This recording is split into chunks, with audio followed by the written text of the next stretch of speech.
Pirma mo na lang ang kailangan, Andrea, at pagkatapos ay malaya na kaming magsama ng babaeng tunay kong mahal.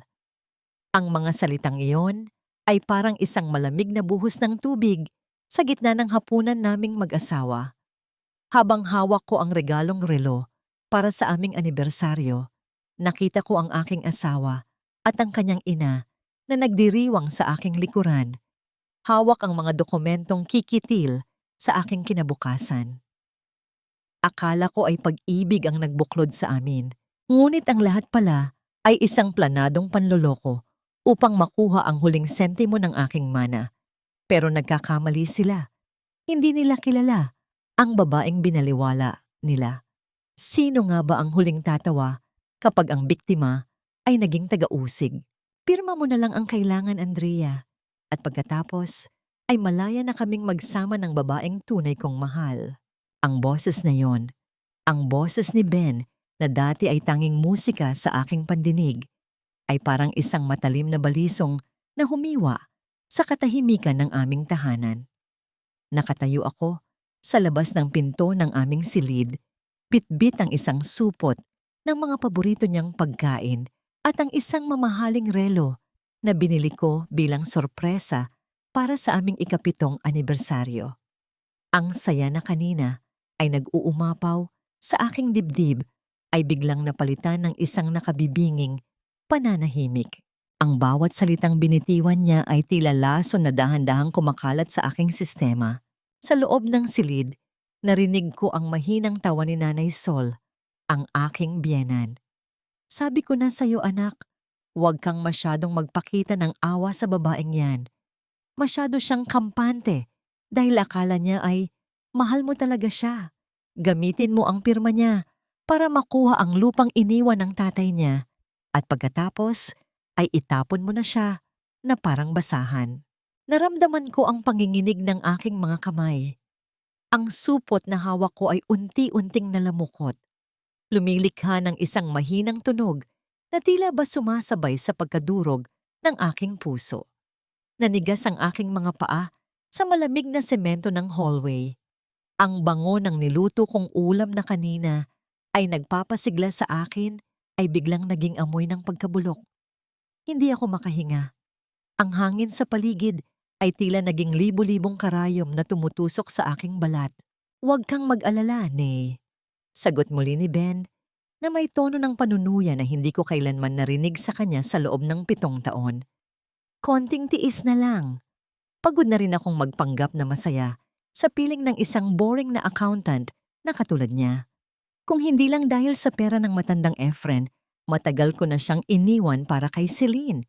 Sa wakas, makukuha na natin ang lahat ng pinaghirapan ng tatay niya. Nang walang kahirap-hirap, doon ay tila tumigil ang pag-ikot ng mundo. Ang aking paningin ay lumabo dahil sa nagbabadyang luha na ayaw kong kumawala. Ang relong hawak ko, ang simbolo ng bawat segundong inilaan ko para mahalin at alagaan siya, ay tila naging isang mabigat na pasanin. Ramdam ko ang mariing pagpintig ng aking sentido at ang bawat tibok ng aking puso ay parang isang martilyo na bumubugbog sa aking pagkatao. Ang lalaking pinagkatiwalaan ko ng aking buhay, ang lalaking naging sandigan ko nang mamatay si Papa, ay siya palang hayop na naghihintay lamang ng pagkakataong lamunin ako. Dahan-dahan, dinala ko ang aking kamay sa aking bibig upang pigilin ang anumang tunog na maaring makawala. Ang aking lalamunan ay tuyong-tuyo at ang bawat paglunok ay parang paglunok ng bubog. Napasandal ako sa pader. Ang malamig na pintura nito ay tila humihigop sa nalalabi kong lakas. Sa isip ko, nagpaulit-ulit ang mga salita ni Ben. 7 taon. 7 taon akong naging bulag. 7 taon akong naging martir sa isang relasyong binuo lamang sa pundasyon ng kasinungalingan at kasakiman. Pero Ben, muling boses ni Nanay Sol ang narinig ko, mas seryoso na ngayon. Siguraduhin mong hindi niya malalaman ang tungkol sa nangyari noong gabing mawala ang tatay niya. Kung nalaman niyang itinago mo ang gamot na sana ay nagligtas sa kanya, Hindi lang pirma ang mawawala sa atin. Posibleng mabulok tayo sa kulungan. Ang aking puso na kanina ay nadudurog ay biglang tumigil sa pagtibok. Ang lamig na nararamdaman ko ay naging isang naglalabang apoy ng galit at takot. Ang gamot ni Papa, ang gabing namatay siya, tila bumalik sa aking gunita ang eksena kung saan nagmamakaawa ako kay Ben na hanapin ang gamot habang namimilipit si Papa sa sakit, habang ang aking asawa ay nakatayo lamang doon at sinabing hindi niya ito mahanap. Ganito ba talaga kamura ang halaga ng 7 taon naming pagsasama? Na kailangang dumanak ang dugo ng sarili kong ama para lamang sa ambisyon ng taong tinawag kong asawa? Nakalaglag ang bitbit kong supot sa semento. Ang tunog nito ay tila isang hudyat ng pagtatapos ng aking pagiging biktima. Ngunit bago pa man sila makalabas ng silid upang makita ako, mabilis akong tumalikod at naglakad palayo. Ang bawat hakbang ay mabigat, ngunit may dalang bagong layunin. Hindi ako iiyak sa harap nila. Hindi ngayon. Tumigil ako sa dulo ng hagdan at lumingon sa pintong sarado. Sa loob ng aking isipan, isang sumpa ang nabuo na kasing talim ng kanilang pagtataksil. Kung akala nila ay nakuha na nila ang lahat, nagkakamali sila. Sisiguraduhin kong ang bawat sentimong ninakaw nila at ang bawat luhang ibinuhos ko ay babayaran nila nang higit pa sa inaasahan nila. Ngunit paano ko haharapin ang demonyong katabi ko sa higaan gabi-gabi? Ngayong alam ko na ang kanyang lihim ay mas madilim pa sa kamatayan. Mabilis kong pinunasan ang aking mga mata gamit ang likod ng aking mga palad. Pilit na itinatago ang anumang bakas ng hapdi at poot. Ang supot ng pagkain na nalaglag ay muli kong binuhat. Kahit na ang bawat daliri ko ay nanghihina at nanginginig. Kailangan kong maging matatag. Kailangan kong isuot ang maskara na isinuot nila sa akin sa loob ng maraming taon. Dahan-dahan kong pinuwesto ang aking sarili sa kusina. Isinaayos ang mga pagkain sa plato na parang walang nangyari. Ang tunog ng mga kubyertos na nagtatamaan ay tila mga kampanang nagbabadya ng panganib. Doon ko sila narinig na papalapit. Ang 2 taong itinuring kong pamilya, ngunit mga estranghero na pala sa aking paningin. Love, kanina ka pa ba rito? Ang boses ni Ben ay puno ng tamis. Isang klase ng tamis na ngayon ay nalalasahan ko na bilang mapait na lason. Lumapit siya sa akin at naramdaman ko ang kanyang mga kamay na pumatong sa aking balikat. Dati, ang haplos na ito ay nagbibigay sa akin ng kapanatagan. Ngunit ngayon, ang bawat daliri niya ay tila uod na gumagapang sa aking balat, nakapangingilabot at nakasusuka. Kakarating ko lang, Ben. Happy anniversary! Sagot ko. Pilit na pinatitigas ang aking boses upang hindi ito mabasag. Hindi ako lumingon sa kanya. Nakatitig lang ako sa ulam na inihanda ko. Ang usok nito ay pilit na kumukitil sa aking hininga. Aba, andito na pala ang paborito kong menaherong manugang. Singit ni Nanay Sol. Ang kanyang boses ay puno ng sarkasmo habang nauupo sa hapagkainan. Mabuti naman at naisipan mong mag-uwi ng masarap na pagkain. Akala ko ay puro stress na lang ang ibibigay mo sa anak ko dahil hanggang ngayon ay tuyot pa rin ang matris mo. Kadalasan, ang mga salitang ito ni Nanay Sol ay nagpapayak sa akin. Nagpaparamdam na wala akong silbi. Ngunit ngayon, tanging isang malamig na katahimikan ang namayani sa aking puso. Tiningnan ko siya, ang kanyang ayos, na tila ba isang banal na babae, habang sa loob ay nabubulok ang kanyang kaluluwa. Kain na tayo, Nay. Simpleng sagot ko. Inihain ko ang pagkain, ngunit bago pa man ako makaupo, kinuha ni Nanay Sol ang pinakamalaking parte ng ulam at itinira sa akin ang mga buto at tira-tira. Ayos lang naman sa'yo ang ganito. Di ba, Andrea? Sanay ka naman sa hirap bago ka pa pinulot ng anak ko. Hindi ako kumibo. Ang bawat subo ko ng kanin ay parang pagsubo ng buhangin. Sa kabila ng hapag, Nagkatinginan si Ben at ang kanyang ina. Isang tinginan na puno ng lihim na kahulugan. Alam ko na ang susunod na mangyayari. Alam ko na ang bawat script na bibitawan nila. Love? Pagsisimula ni Ben, ang kanyang tono ay naging seryoso at tila nag-aalala. Naisip ko lang, yung lupa ni na Papa Efren sa probinsya, sayang naman kung nakatingga lang. May lumapit sa aking investor. Malaking pera ang kikitain natin doon. Sapat para makalipat tayo sa mas malaking bahay at makapagsimula ng sariling business. Para rin ito sa future natin, lalo na kung magkaka-baby na tayo. Ang pagbanggit niya sa pangalan ni Papa ay tila isang sampal sa aking mukha. Ang pagbanggit niya sa pagkakaroon ng anak ay tila isang pagkutya sa aking pagkababae. Gusto kong sumigaw. Gusto kong itapon ang mainit na sabaw sa kanyang muka at itanong kung nasaan ang gamot na dapat ay nagligtas sa aking ama. Ngunit nanatili akong tahimik. Ang aking katahimikan ay ang aking tanging kalasag. Pag-iisipan ko, Ben. Mahina akong sabi. Anong pag-iisipan? Bulyaw ni Nanay Sol, sabay bagsak ng kanyang kutsara sa plato na lumikha ng isang matunog na ingay sa loob ng tahimik na silid. Ang tagal na naming naghihintay, Andrea. Ang arte-arte mo pa. Pasalamat ka nga at tinutulungan ka ni Ben na mapalago ang kayamanan mo. Kung hindi dahil sa kanya, baka niloko ko ka na ng ibang tao. Ang irony ng kanyang sinabi ay halos magpatawa sa akin sa loob ng aking isipan. Pagkatapos ng hapunan, dinala ko ang mga pinagkainan sa lababo. Habang binubuksan ko ang gripo, ang daloy ng tubig ay tila sumasabay sa mga luhang sa wakas ay kumawala na rin sa aking mga mata. Doon, sa harap ng tumpok ng mga maduming pinggan, hinayaan kong pumatak ang aking mga luha. Humahalo sa puting bula ng sabon. Ngunit hindi ito luha ng kahinaan. Ito ay luha ng pagpapaalam. Pagpapaalam sa babaeng dating biktima ng kanilang mga laro. Ang aking mga balikat ay nanginginig sa paghikbi, ngunit ang aking mga kamay ay patuloy sa paglilinis, kuskus dito, banlaw doon.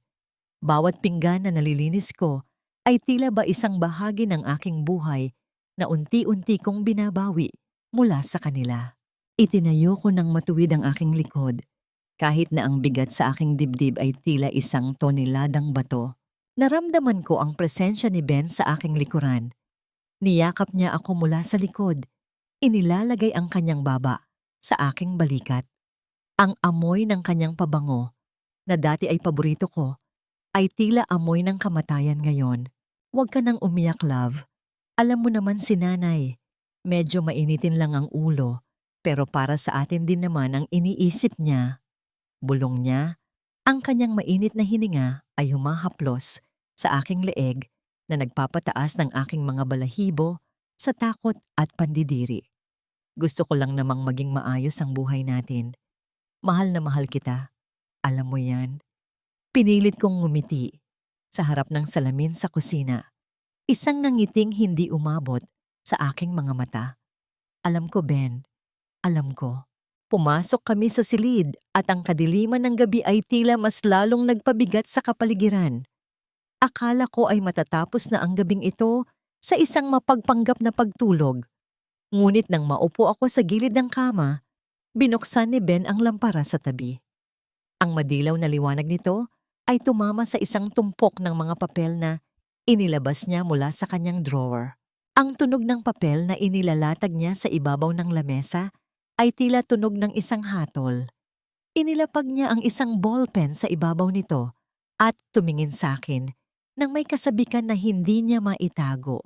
Actually, Andrea, naisip ko na mas mabuting ayusin na natin ito ngayon para bukas ay maibigay ko na sa investor. Sabi niya, ang kanyang mga mata ay nagniningning sa ilalim ng malamig na liwanag ng bumbilya. Pirma mo na lang ang kulang dito sa deed of absolute sale. Isang pirma mo lang, love, at lahat ng problema natin mawawala na. Tumingin ako sa dokumento. Doon, sa ilalim ng malamig na liwanag, nakita ko ang pangalan ni Papa Efren, ang kanyang mana Ang tanging alaala ng kanyang paghihirap ay nakahain na para lamunin ng mga buhaya sa aking harapan. Tumingin ako kay Ben at sa unang pagkakataon, nakita ko ang tunay na anyo ng demonyong nakatago sa likod ng kanyang guwapong mukha. Buksan mo ang mga mata mo, Andrea. Huwag kang magbulag-bulagan sa katotohanang nasa harap mo na.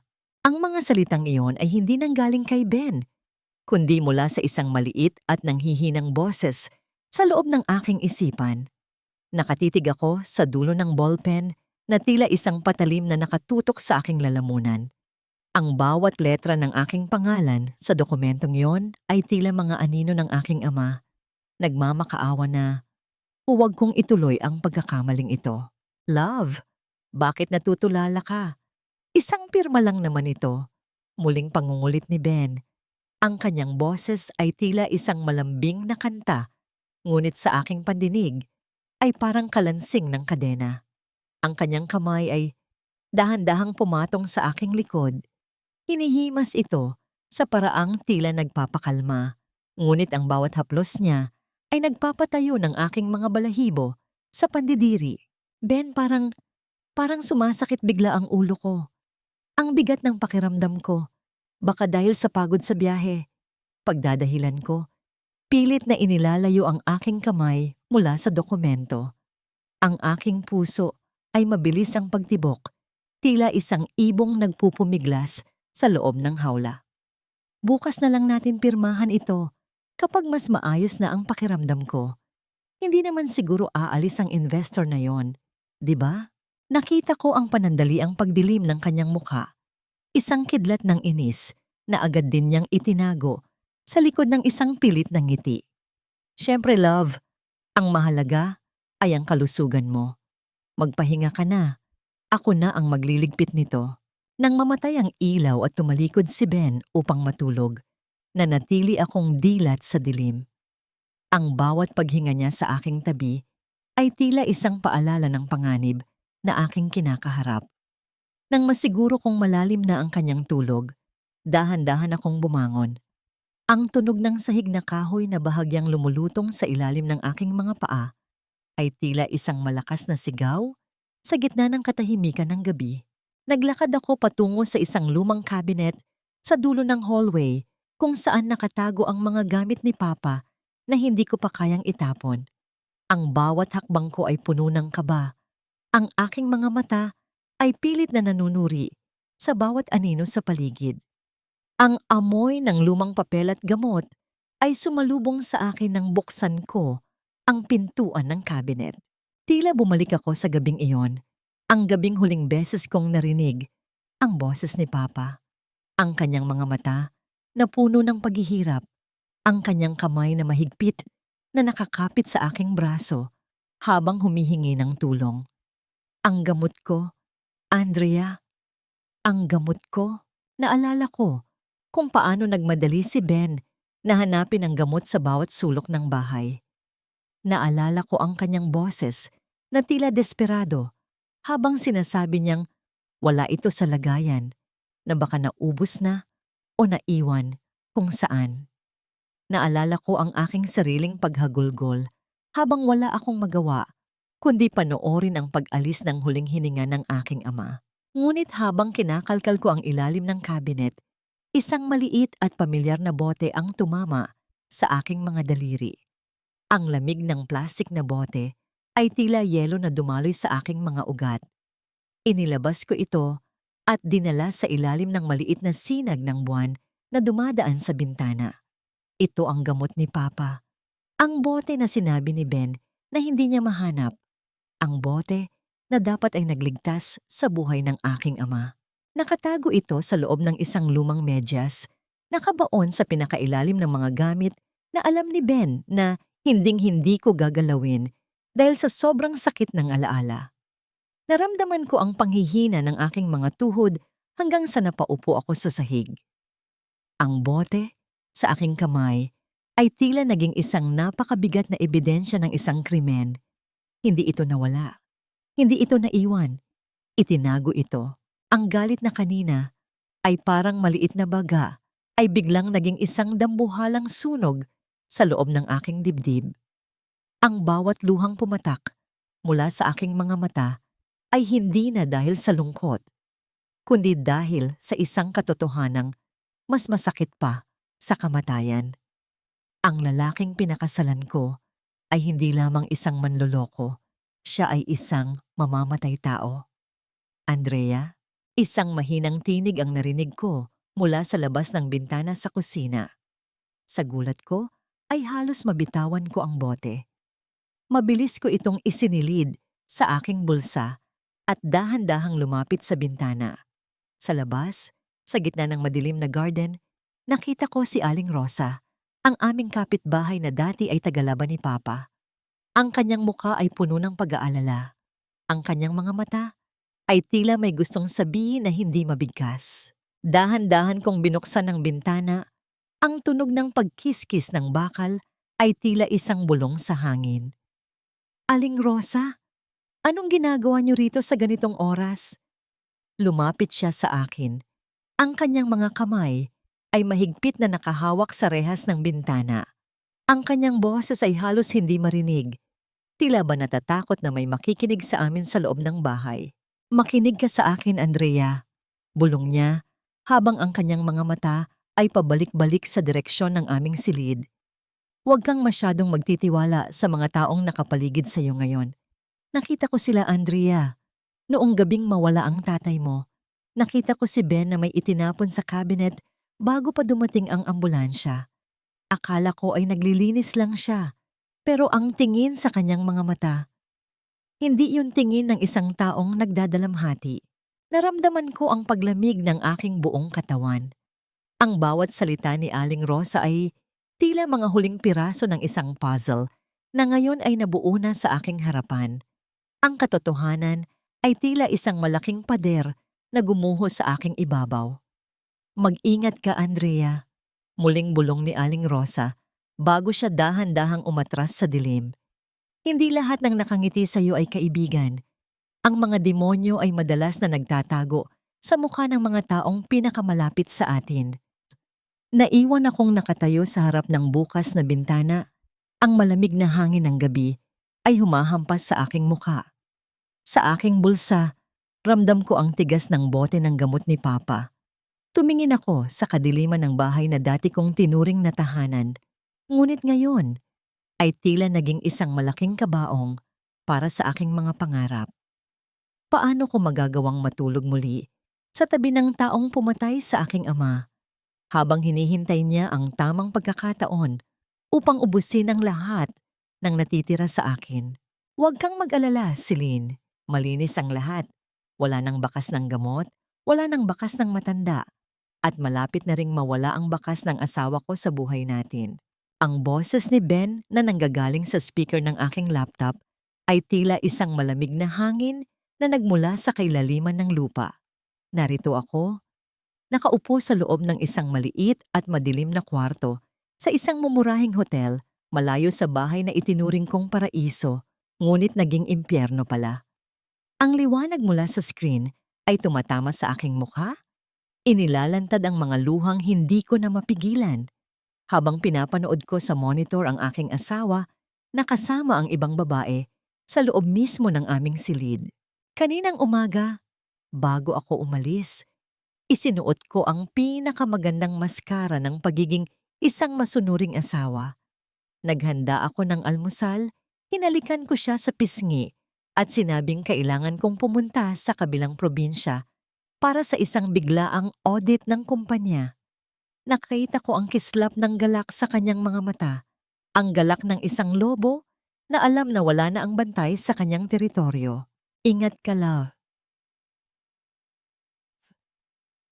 Mamimiss kita, sabi niya habang inihatid niya ako sa pinto.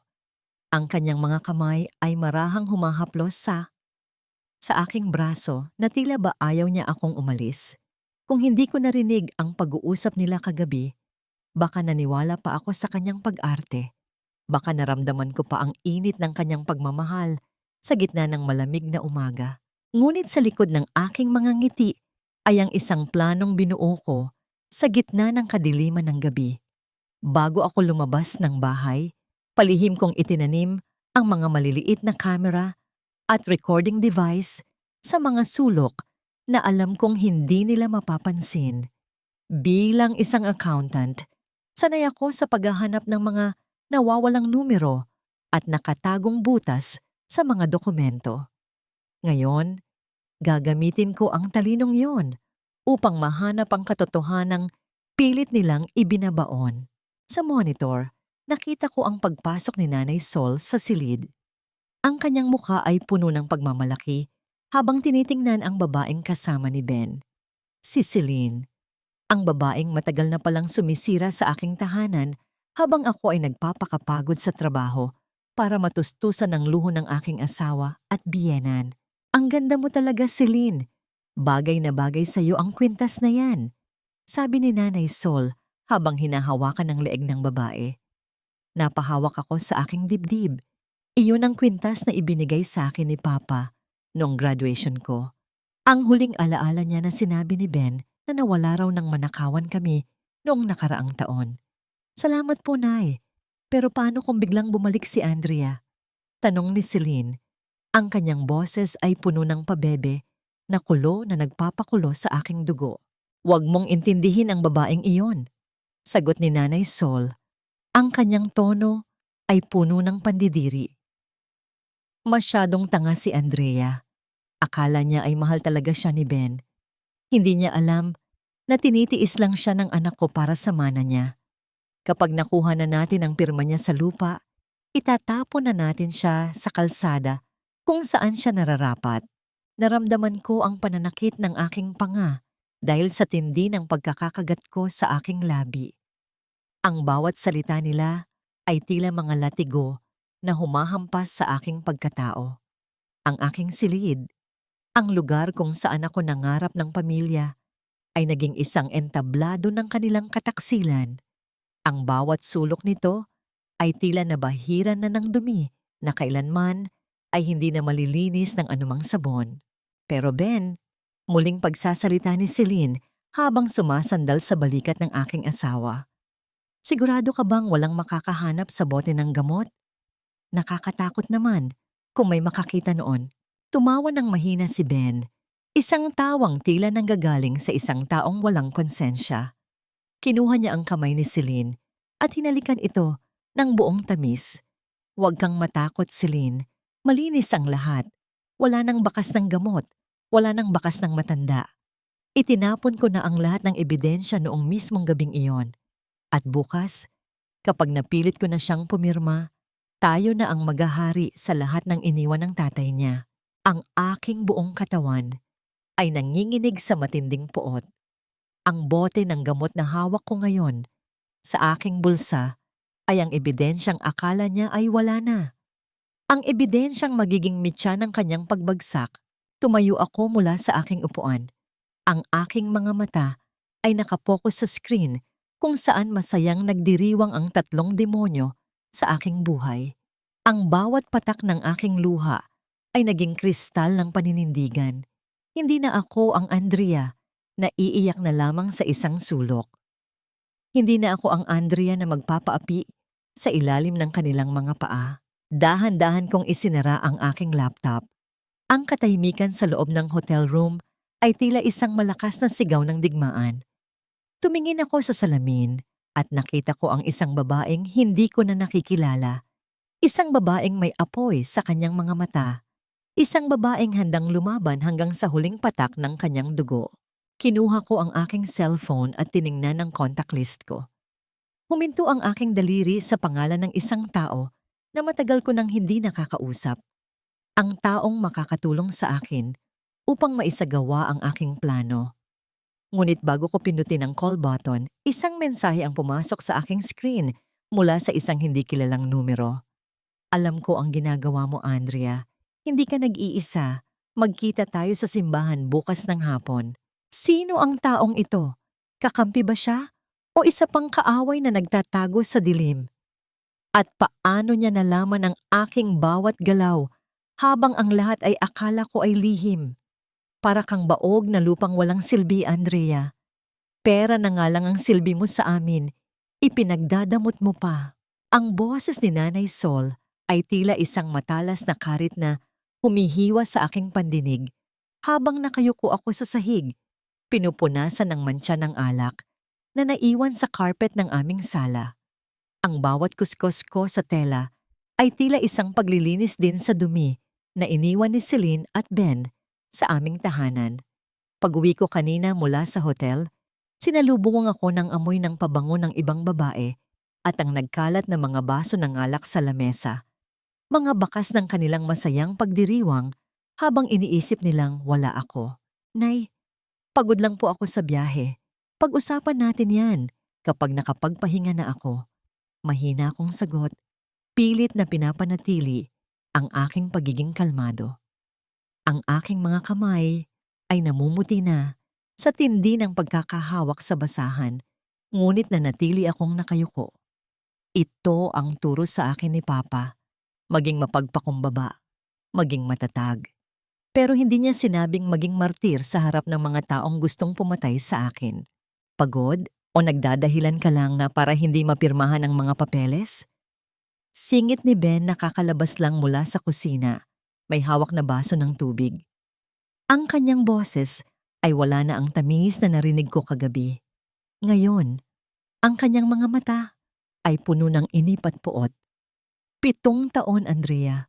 7 taon kitang binuhay, pinihisan at binigyan ng pangalan. Utang mo sa akin ang lahat ng meron ka ngayon. Ang pirma mo sa lupang yon ay maliit na kabayaran lang sa lahat ng sakripisyo ko para sa iyo. Napaangat ako ng tingin at sa unang pagkakataon, hindi ako umiwas.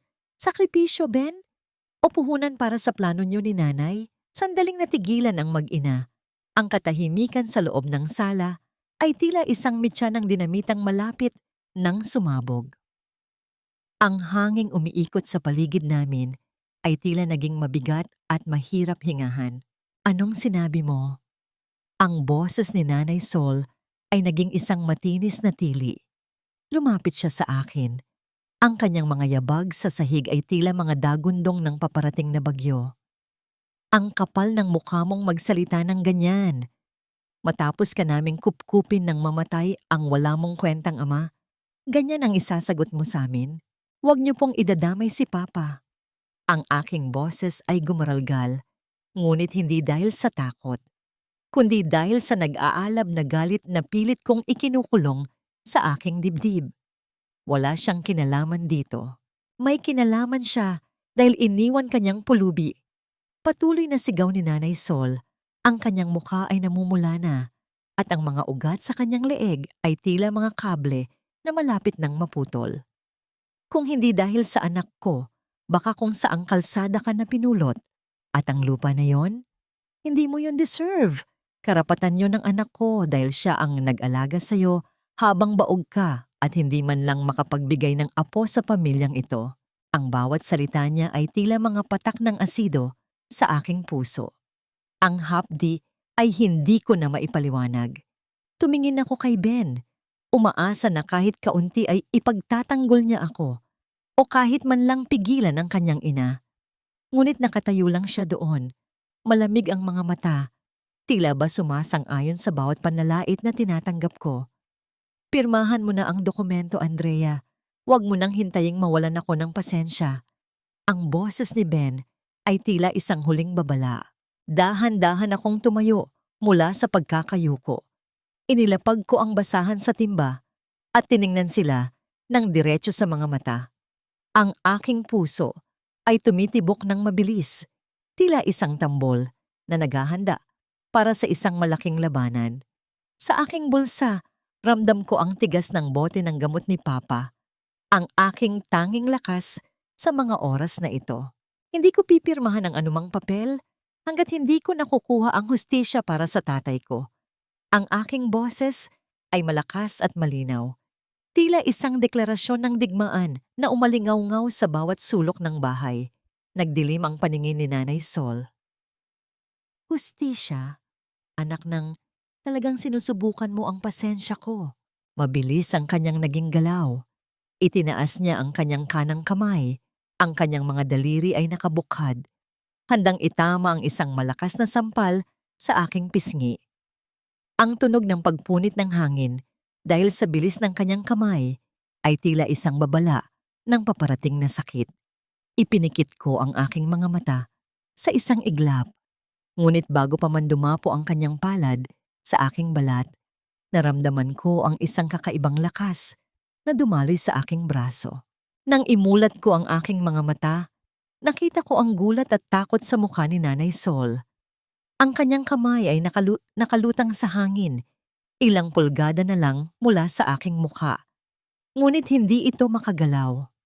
Dahil sa unang pagkakataon sa loob ng 7 taon, mahigpit kong nahawakan ang kanyang pulso. Ang aking pagkakahawak ay matibay. Tila isang bakal na nakakandado. Ang panginginig ng aking mga kamay ay nawala. Napalitan ng isang malamig na determinasyon. Tumingin ako ng diretso sa kanyang mga mata na dati ay kinatatakutan ko, ngunit ngayon ay nakikita ko na lamang bilang mga matang puno ng kasamaan at takot. Hinding-hindi niyo na ako masasaktan muli, Nanay. Ang aking bulong ay tila isang sumpa na nagpatahimik sa buong mundo. Napatanga si Ben sa nakita. Ang baso sa kanyang kamay ay bahagyang nayanig, habang si Nanay Sol naman ay pilit na nagpupumiglas mula sa aking pagkakahawak, ngunit mas lalo ko pang hinigpitan ang aking mga daliri. Ben, ano pang tinitingin-tingin mo dyan? Tulungan mo ako. Ang babaeng ito nababaliw na. Tili ni Nanay Sol, ngunit ang kanyang boses ay tila nawawalan na ng kapangyarihan. Humarap ako kay Ben, habang hawak pa rin ang pulso ng kanyang ina. Ang aming mga mata ay nagtagpo. At sa sandaling iyon, alam kong nakita niya ang apoy na kailanman ay hindi niya mapapatay. Ang maskara ng isang mahina at masunuring asawa ay tuluyan na ngang nahulog at nadurog sa sahig. Anong gagawin mo, Ben?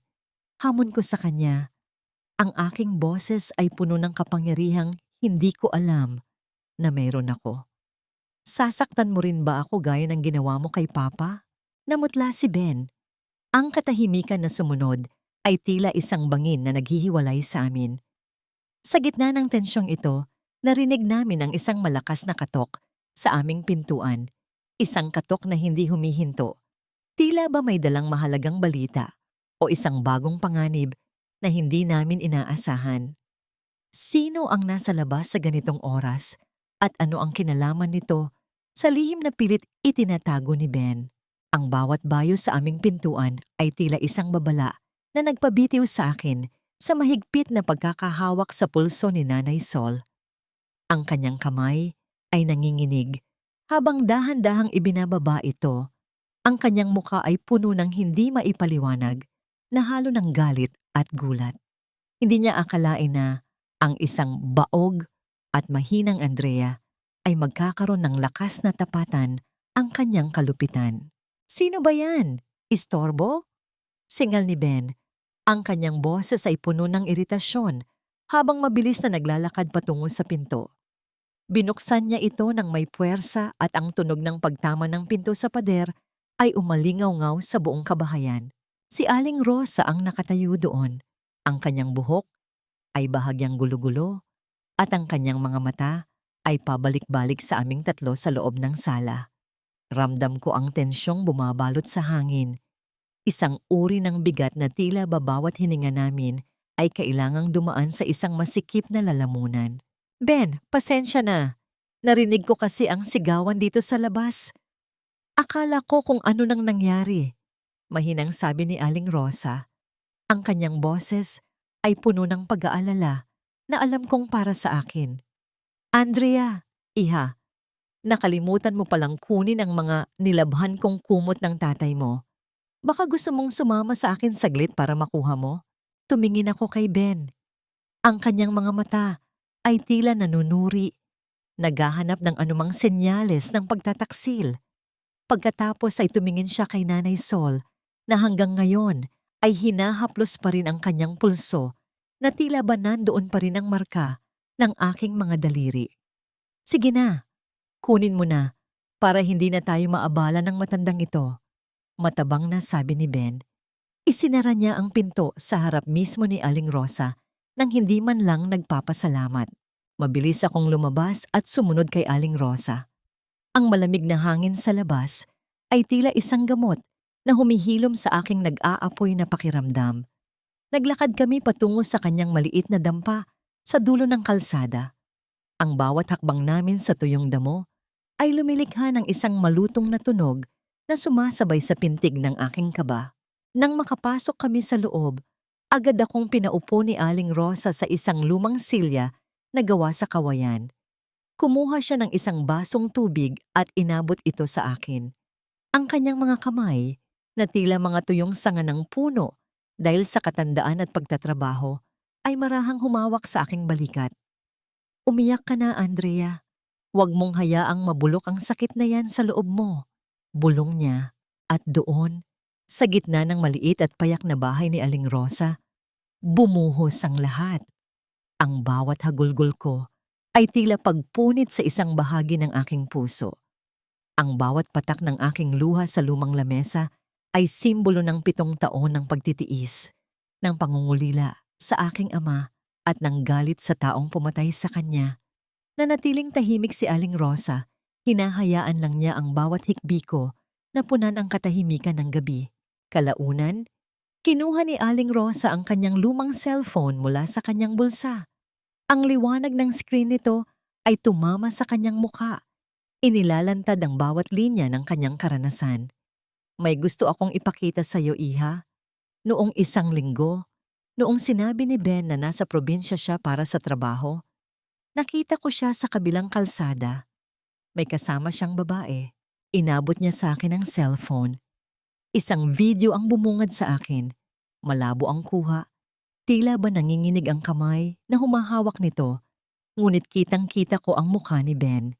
Ang kanyang tawa na puno ng kagalakan, ang kanyang mga bisig na nakapulupot sa bewang ni Celine.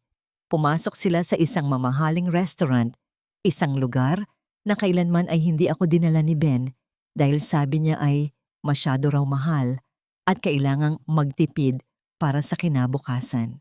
Naramdaman ko ang muling paglamig ng aking mga ugat. Ang sakit ay unti-unting napapalitan ng isang malinaw at matalas na determinasyon. Kailangan kong lumaban, Aling Rosa. Ang aking boses ay hindi na gumaralgal. Ngayon, ito ay tila isang matalim na bakal na dumaan sa apoy. Hindi ko hahayaang makuha nila ang huling alaala ni Papa. Sisiguraduhin kong babalik sa kanila ang bawat dumi na itinapon nila sa akin. Matutulungan kita, Andrea, sabi ni Aling Rosa habang inilalapag ang isang lumang notebook sa harap ko. Narito ang lahat ng mga petsa at oras kung kailan ko nakikita ang babaeng iyon sa bahay niyo kapag wala ka. Itinago ko ito dahil alam kong darating ang araw na kakailanganin mo ito. Ang aming pagkakaibigan ay hindi na lamang basta kapitbahay. Kami ay naging magkakampi sa gitna ng dilim. Sa unang pagkakataon, hindi ko naramdaman na nag-iisa ako. Kinuha ko ang aking sariling cellphone at hinanap ang isang numero na matagal ko nang ibinaon sa limot. Si Attorney Santos, ang matalik na kaibigan ni Papa. Habang pinipindot ko ang call button, ang tunog ng pagring nito ay tila isang hudyat ng simula ng aking pagbawi. Ngunit bago pa man may sumagot sa kabilang linya, narinig namin ang isang malakas na tunog ng pagkabasag ng salamin mula sa direksyon ng aming bahay. Isang sigaw ng galit ni Ben ang umalingaw-ngaw sa katahimikan ng gabi. Andrea, nasaan ka? Alam kong kinuha mo ang mga dokumento sa drawer ko. Napatayo ako sa takot. Ang bawat hibla ng aking balahibo ay tumayo. Paano niya na lamang kinuha ko ang ebidensya, gayong itinago ko ito sa pinakaligtas na lugar na alam ko? Ang tunog ng pagbagsak ng mga gamit sa loob ng aming bahay ay tila ba isang babala ng paparating na katapusan. Bawat kalansing ng nababasag na salamin at ang malakas na yabag ng mga paa ni Ben ay umaabot hanggang sa kinaroroonan namin ni Aling Rosa. Naramdaman ko ang panlalamig ng aking mga daliri habang ang aking puso ay tila isang tambol na mabilis at malakas ang pagbayo sa loob ng aking dibdib. Dito ka lang, Andrea. Huwag kang lalabas. Bulong ni Aling Rosa. Ang kanyang mga kamay ay nanginginig habang hinahawakan ang aking braso. Ngunit alam ko na hindi ako pwedeng magtago habang buhay. Ang bawat segundong pananatili ko sa dilim ay nagbibigay sa kanila ng pagkakataong pagtakpan ng kanilang mga kasalanan. Kailangan ko itong harapin, Aling Rosa. Hindi na ako pwedeng tumakbo. Sagot ko. Pilit na pinatitigas ang aking boses sa kabila ng takot na tila lumalamon sa aking sistema. Dahan-dahan kong kinuha ang folder na naglalaman ng mga kopya ng dokumento at isinilid ito sa ilalim ng suot kong jacket. Ang bawat paghinga ko ay mabigat. Tila ba ang hangin sa paligid ay naging malapot na putik. Nang makalapit ako sa aming pintuan, bumungad sa akin ang isang eksenang kailanman ay hindi ko makakalimutan. Nakabukas ng malawak ang pinto at sa gitna ng sala ay nakatayo si Ben. Ang kanyang buhok ay gulo-gulo at ang kanyang muka ay pulang-pula sa galit. Ngunit hindi siya nag-iisa. Sa tabi niya ay nakatayo ang isang babaeng nakasuot ng isang mamahaling pulang damit. Isang kulay na tila ba sumisigaw ng kataksilan sa gitna ng aking nagluluksang tahanan. Si Celine, hindi siya mukhang natatakot. Sa halip, ang kanyang mga mata ay puno ng panunuya habang pinagmamasdan niya ang bawat sulok ng aming bahay na tila ba sinusuri niya ang isang premyong malapit na niyang makuha. Ang kanyang boses, nang magsalita siya, ay puno ng kasibohan na nagpataas ng aking mga balahibo. So, ito pala ang asawa mo, Ben? Masyado ka namang naging mabait sa kanya. Mukha siyang katulong na kapapanganak lang. Mawalang galang na sabi ni Celine, sabay tawa ng mahina na tila ba isang mapanirang himig sa aking pandinig. Nasaan ang mga dokumento, Andrea? Sigaw ni Ben nang makita ako. Lumapit siya sa akin. Ang bawat hakbang niya ay nagpapadama ng panganib. Hinawakan niya ako ng mahigpit sa braso. Ang kanyang mga kuko ay tila ba gustong bumaon sa aking balat. Ibigay mo sa akin ang folder na kinuha mo sa drawer ko kung ayaw mong masaktan. Wala akong kinuha, Ben.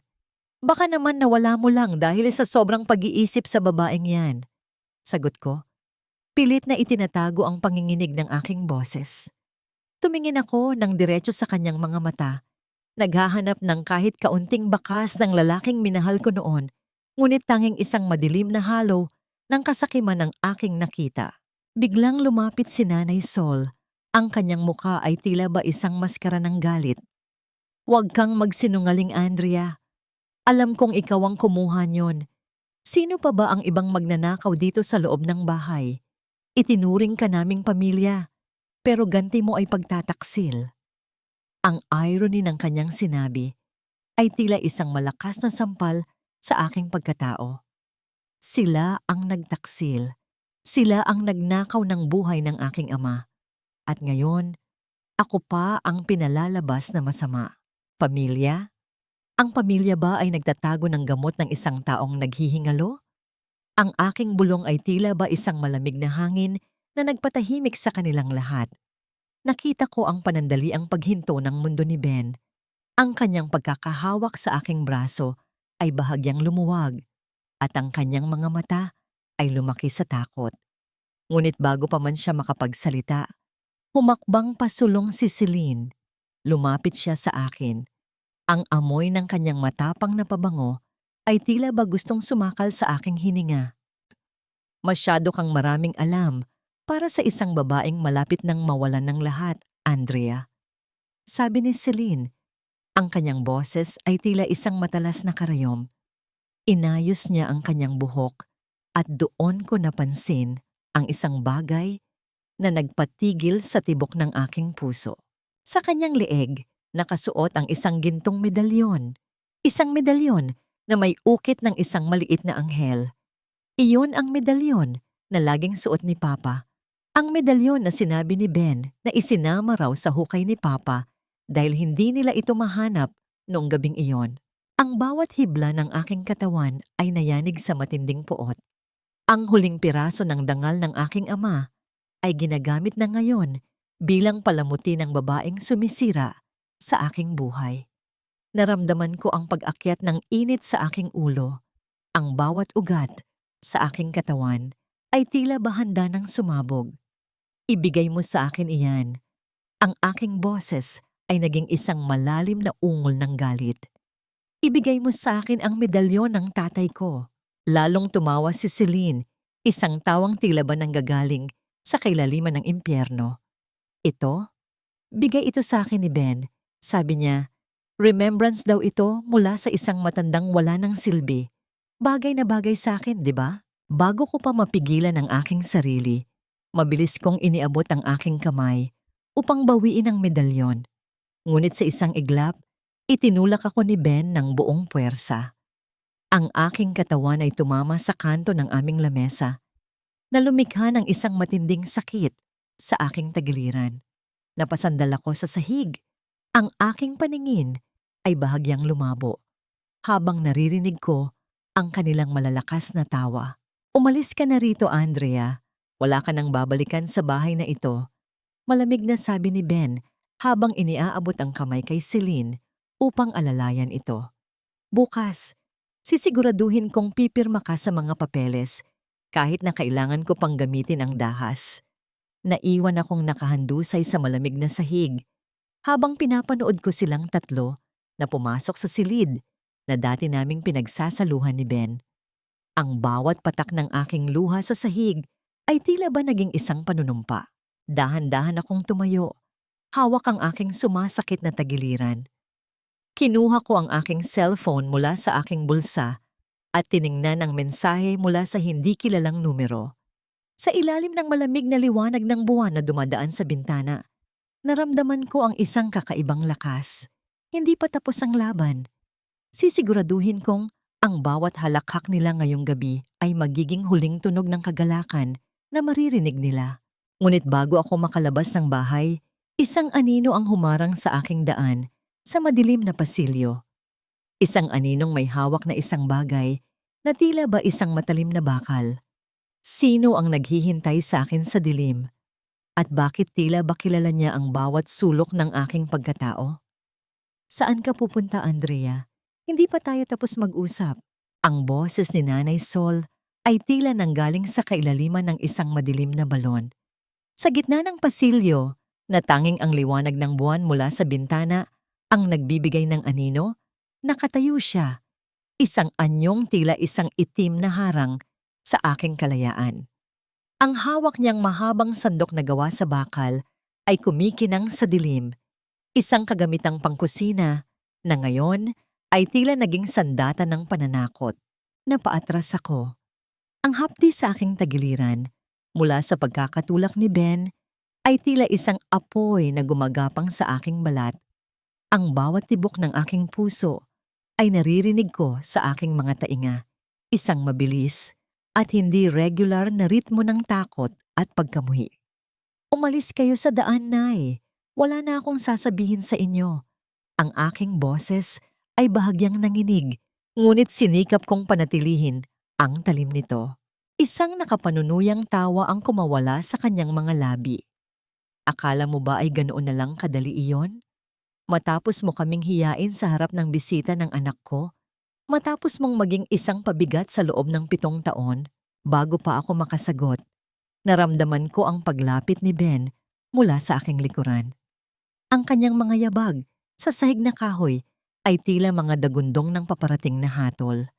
Sa isang iglap, naramdaman ko ang kanyang kamay na mahigpit na humawak sa aking balikat. Itinutulak ako pabalik sa loob ng aming silid. Bitawan mo ako, Ben! Sigaw ko. Pilit na nagpupumiglas. Ngunit mas lalo niyang hinigpitan ang kanyang pagkakahawak. Ang tunog ng pagkaladkad ng aking mga paa sa sahig ay tila isang malungkot na himig ng pagsuko. Dito ka lang, Andrea. Hindi ka lalabas ng kwartong ito hanggat hindi mo pinipirmahan ang mga papeles, malamig na sabi ni Ben. Ipinasok niya ako sa loob at agad na isinarado ang pinto. Ang tunog ng susi na umiikot sa kandado ay tila isang pako na ibinabaon sa aking kabaong. Napasandal ako sa pinto. Ang aking mga kamay ay dahan-dahang dumausdos pababa habang nararamdaman ko ang lamig ng kahoy sa aking likuran.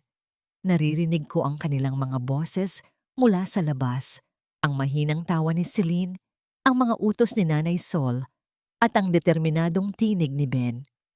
Siguraduhin mong hindi siya makakatakas, Ben. Ang babaeng yan ay parang madulas na igat.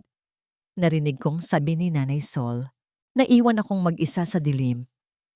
Ang aming silid na dati ay puno ng mga pangarap at plano para sa kinabukasan ay naging isang selda ng kataksilan. Umupo ako sa gilid ng kama. Ang bawat hininga ko ay tila may kasamang alikabok ng nakaraan. Ang hapdi sa aking tagiliran ay mas lalong tumindi, isang paalala ng bawat pasakit na ibinigay nila sa akin. Dahan-dahan kong inabot ang aking cellphone mula sa aking bulsa. Ang liwanag ng screen ay tila isang munting bituin sa gitna ng kadiliman. Ngunit ang aking puso ay tila tumalon nang makita kong wala ng signal. Pinatay nila ang wifi at tila gumamit sila ng signal jammer, isang bagay na alam kong kaya ni Ben dahil sa kanyang mga koneksyon sa trabaho. Napatingin ako sa paligid. Ang bawat gamit sa kwartong ito ay tila tumitingin sa akin ng may kasamaang loob. Ngunit sa ilalim ng aking kama, may isang maliit na kahon na nakatago. Ang kahon ng mga lumang sulat ni Papa. Gumapang ako patungo sa ilalim ng kama. Ang alikabok ay pumasok sa aking ilong na nagdulot ng bahagyang pagbahing. Nakuha ko ang kahon at binuksan ito. Sa gitna ng mga kupas na papel, nakita ko ang isang lumang litrato naming dalawa ni Papa. Nakangiti siya doon, ang kanyang mga mata ay puno ng pag-asa para sa akin. Naramdaman ko ang muling pag-agos ng mga luha sa aking mga pisngi. Ang bawat patak nito sa litrato ay tila isang pangako. Papa, patawad dahil naging mahina ako. Patawad dahil pinatulan ko ang mga taong ito. Sa gitna ng aking pagdadalamhati, napansin ko ang isang bagay sa ilalim ng kahon. Isang maliit na susi na may nakasabit na pamilyar na keychain. Isang maliit na sapatos na gawa sa kawayan. Iyon ang susi sa lumang bodega ni Papa sa likod ng bahay. Isang lugar na kailanman ay hindi pinasok ni Ben dahil sa takot niya sa mga anay at dumi. Isang plano ang nagsimulang mabuo sa aking isipan. Ang bintana ng aming silid ay may maliit na butas sa gilid na maaari kong daanan patungo sa bubong ng garahe. Ang bawat galaw ko ay kailangang maging tahimik, tila isang anino na hindi nag-iiwan ng bakas. Dahan-dahan akong tumayo at lumapit sa bintana. Ang tunog ng pagkiskis ng bakal habang binubuksan ko ang lock ay tila ba isang malakas na sigaw sa aking pandinig. Ngunit sinikap kong dahan-dahanin ito. Ang malamig na hangin ng gabi ay humaplos sa aking mukha, nagbibigay ng kaunting lakas. Ngunit bago pa man ako makatapak sa labas, narinig ko ang muling pag-ikot ng susi sa pintuan ng aking silid. Ang tunog ng pagbukas ng pinto ay tila isang hatol na dumating ng mas maaga kaysa sa inaasahan ko. Pumasok si Ben. May hawak na isang basong tubig at isang pirasong tinapay. Ang kanyang mga mata ay tila nanunuri sa bawat galaw ko. Kainin mo ito, Andrea. Kailangan mo ng lakas para bukas. Dahil bukas, kahit anong mangyari, pipirma ka. Inilapag niya ang pagkain sa lamesa at lumapit sa akin. Hinawakan niya ang aking baba. Pilit na iniangat ang aking mukha upang magtama ang aming mga paningin. Huwag mong subukang tumakas. Alam mo kung ano ang kaya kong gawin. Nang muli niyang isara ang pinto at ilock ito, naramdaman ko ang isang matinding kaba. Sa ilalim ng aking unan, nakatago ang folder ng mga ebidensya. Ngunit nang tignan ko ito, naramdaman ko ang panlalamig ng aking buong katawan. Ang folder ay naroon pa, ngunit ang pinakaimportanteng dokumento, ang dokumentong nagpapatunay na itinago ni Ben ang gamot ni Papa, ay wala na doon. Sino ang pumasok sa kwarto habang ako ay nasa labas kanina? At paano nila nalaman kung nasaan ang pinakamahalagang ebidensya na hawak ko. Akala mo ba ay natalo mo na ako, Ben? Ang isang accountant ay hindi lang marunong magbilang ng pera. Marunong din kaming magbilang ng bawat utang na dapat mong bayaran. Ang bulong na yon ay tila isang sumpa na nanatili sa loob ng aking tuyong lalamunan habang nakatitig ako sa bakanting folder sa ilalim ng aking unan. Ang bawat hibla ng tela ng aking unan ay tila nangungutya sa akin. Saksi sa kung paano ako muling nalamangan ng mga taong walang ibang hangad kundi ang sirain ako. Naramdaman ko ang malamig na pawis na gumagapang sa aking likuran habang ang bawat segundo ng katahimikan sa loob ng kwarto ay tila isang mabigat na pasanin. Sino? Sino ang kumuha niyon? Imposibleng si Ben. Dahil kung nahanap niya yon, tiyak na hindi lang siya magdadala ng tinapay at tubig. Tiyak nakakalad ka rin na niya ako palabas. Si Nanay Sol o si Celine? Ang pag-iisip ko ay tila isang mabilis na makina na pilit na iniaayos ang mga numero at datos, ngunit sa pagkakataong ito, ang equation ay hindi magbalanse. Pinilit kong pakalmahin ang aking sarili. Isinara ko ang aking mga mata at huminga ng malalim. Pilit na hinahanap ang boses ni Papa sa gitna ng ingay ng aking takot. Huwag kang padadala sa emosyon, Andrea. Ang katotohanan ay laging nakatago sa pagitan ng mga linya. Iyon ang laging sinasabi ni Papa sa tuwing tinuturuan niya akong mag-audit ng mga libro ng kanyang maliit na negosyo noon. Tumayo ako at lumapit sa cabinet ni Ben. Alam ko ang bawat tago niya. Alam ko kung saan siya naglalagay ng mga bagay na ayaw niyang makita ng iba. Ang tunog ng dahan-dahang pagbukas ng drawer ay tila isang kaba sa aking dibdib.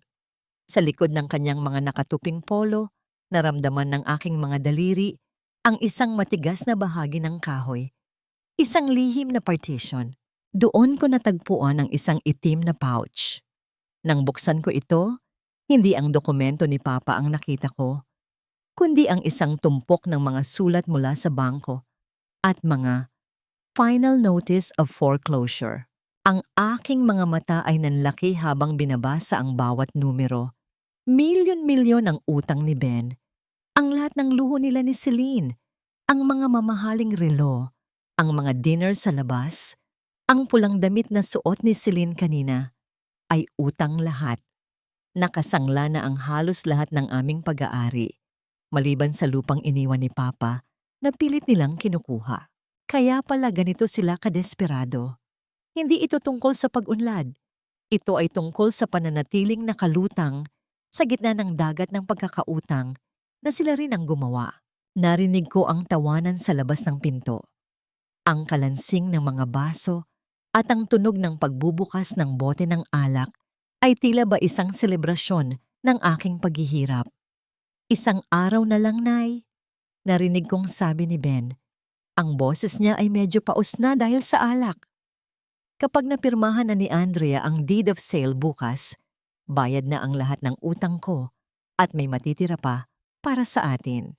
Dapat lang, anak, sagot ni Nanay Sol. Ang boses niya ay puno ng kasibuhan.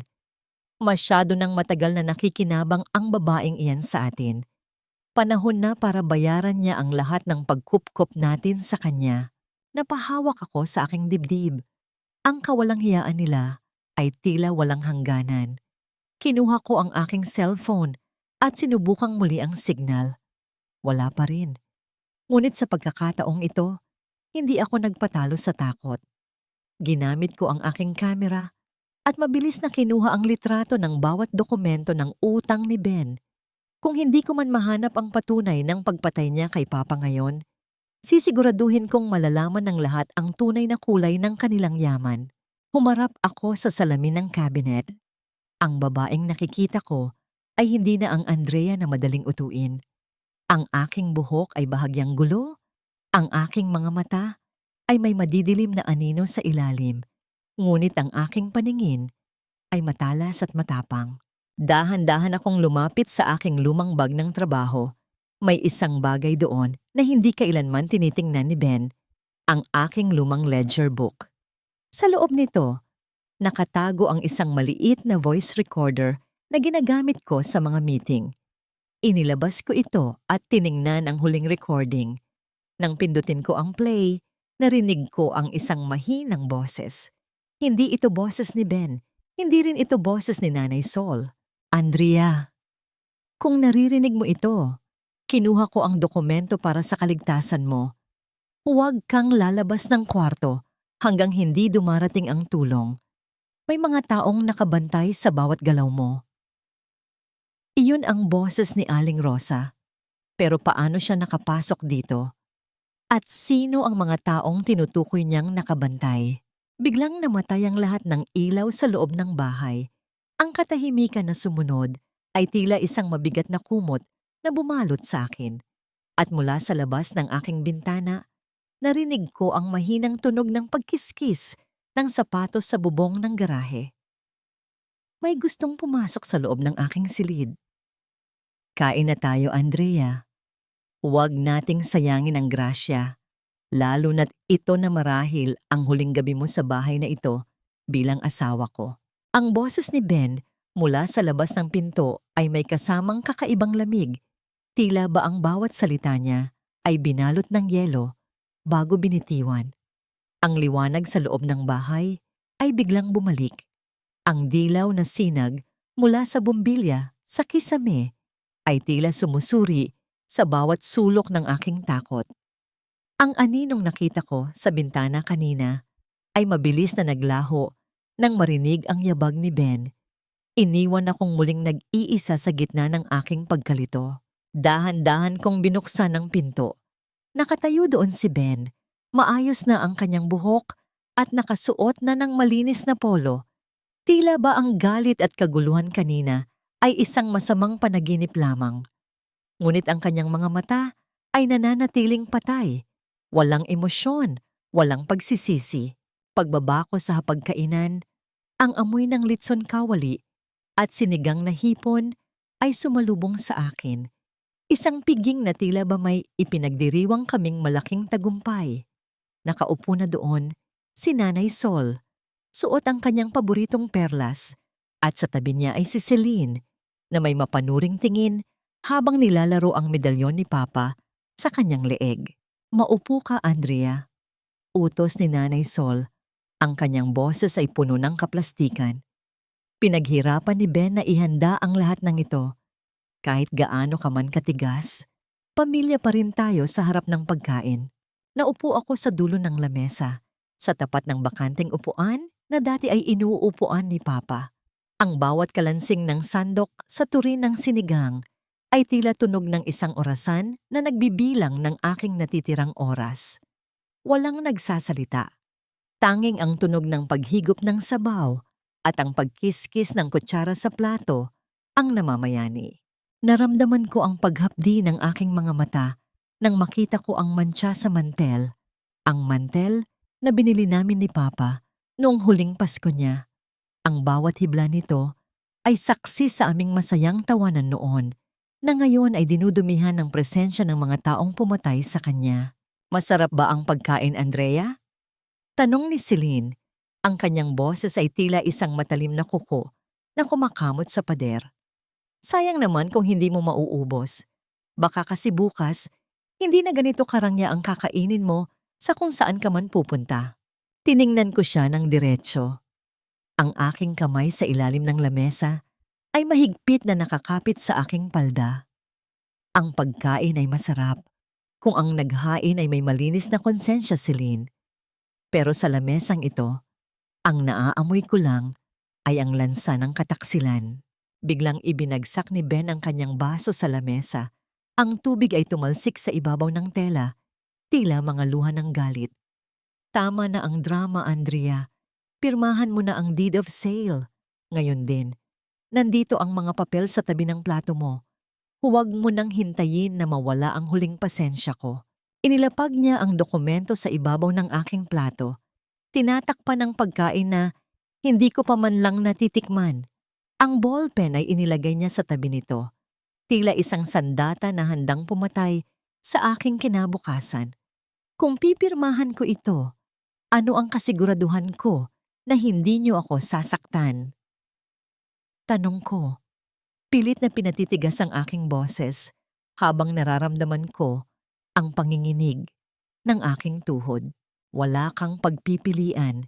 Singit ni Nanay Sol, ang kanyang mga mata ay nanlilisik sa ilalim ng liwanag. Pirma o dahas, Andrea. Pumili ka. Pagod na kaming makisama sa iyo. Gusto na naming makuha ang nararapat sa amin. Tumingin ako sa dokumento. Pagkatapos ay tumingin ako sa orasan sa dingding. 8:00 na ng gabi. Naalala ko ang mensahe sa voice recorder. Dumarating na ang tulong. Dahan-dahan kong kinuha ang ballpen. Nakita ko ang kislap ng tagumpay sa mga mata ni Ben at ang ngisi sa mga labi ni Celine. Ang bawat paglapit ng dulo ng ballpen sa papel ay tila ba paghinto ng pagtibok ng aking puso. Ngunit bago ko idampi ang tinta, isang malakas na tunog ng sirena ng pulis ang umalingaw-ngaw mula sa labas ng aming gate. Ang asul at pulang liwanag ay nagsimulang sumilip sa aming mga bintana. Tila ba mga mata ng katarungan na sa wakas ay dumating na. Namutla si Ben. Mabilis siyang tumayo at tumingin sa labas ng bintana. Anong ibig sabihin nito? Andrea, anong ginawa mo? Hindi ako ang may gawa niyan, Ben.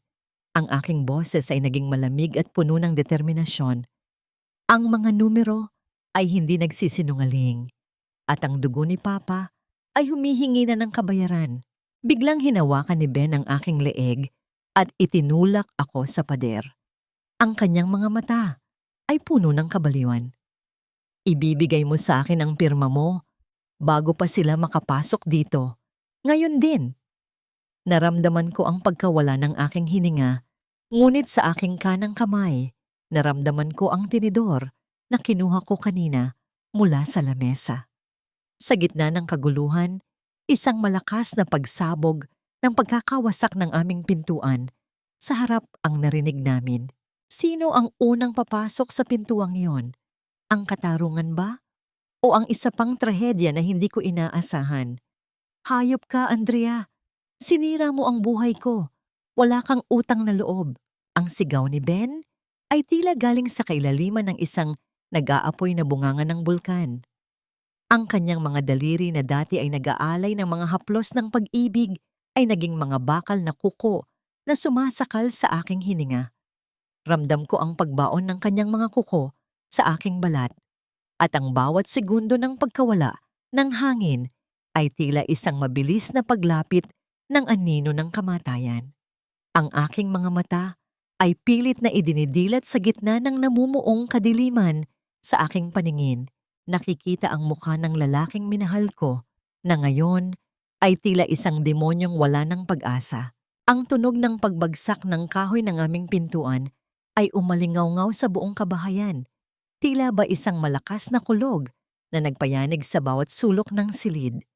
Ang bawat piraso ng nabasag na trangka ay tumalsik sa sahig na sinundan ng mabilis na yabag ng mga sapatos ng mga taong pumasok sa loob. Ngunit sa gitna ng kaguluhang ito, ang tanging naririnig ko lang ay ang malakas at hindi regular na pintig ng aking sariling puso at ang hinihingal na pagmumura ni Ben. Bitawan mo siya, Ben! Tapos na ang laro niyo! Ang boses na yon ay nanggaling kay Aling Rosa. Nakatayo siya sa pintuan kasama ang dalawang lalaking naka-uniforme ng pulis at ang isang lalaking naka-Amerikana na pamilyar ang mukha. Si Attorney Santos, ang matalik na kaibigan ni Papa. Dahan-dahang lumuwag ang pagkakasakal ni Ben sa aking leeg. Napaupo ako sa sahig, humihingal, at pilit na ibinabalik ang hangin sa aking nanunuyot na baga. Ang bawat pag-ubo ko ay tila may kasamang lasa ng dugo at alikabok. Tiningnan ko ang paligid. Ang hapagkainan na dapat ay simbolo ng pagsasama ay naging isang duguang larangan ng kataksilan. Ang sinigang na hipo na niluto nila ay tumapon sa sahig, humahalo sa mga nabasag na plato at baso. Tila ba ang aming buhay ay isa na lamang tumpok ng mga basura? Anong karapatan niyong pasukin ang bahay ko? Tili ni Nanay Sol, Ang kanyang boses ay tila isang matinis na tunog ng pagkiskis ng bakal sa semento. Tumayo siya sa harap ni Ben, tila ba sinusubukang protektahan ang kanyang anak mula sa katarungan. Umalis kayo rito. Wala kaming ginagawang masama. Tumahimik ka, Saul. Ang sigaw ni Attorney Santos ay tila isang malakas na hampas ng katotohanan.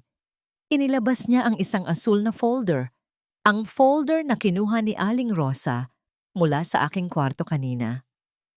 Hawak namin ang lahat ng ebidensya, ang record ng mga utang ni Ben, ang mga voice recording ng pagtataksil nyo, at ang pinakamabigat sa lahat, ang testimonya ng butika kung saan binili ni Ben ang gamot ni Efren na sadyang itinago noong gabing mamatay siya.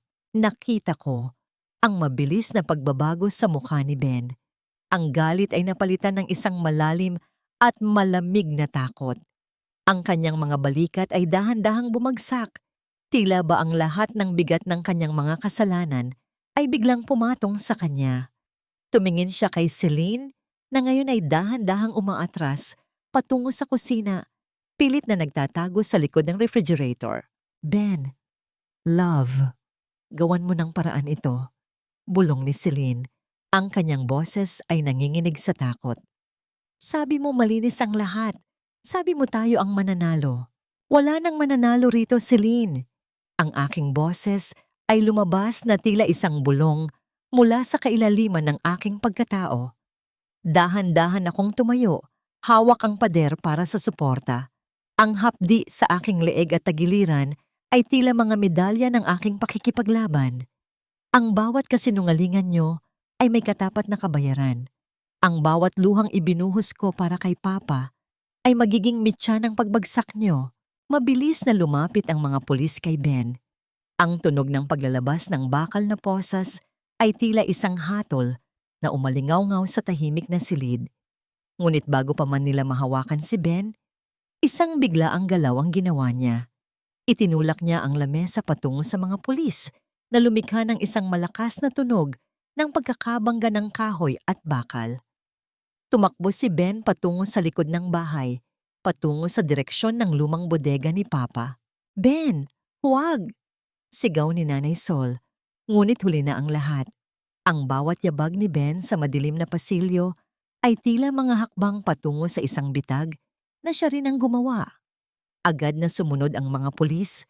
Ang tunog ng kanilang mga mabibigat na sapatos sa sahig ay tila isang nakakatakot na tugtugin.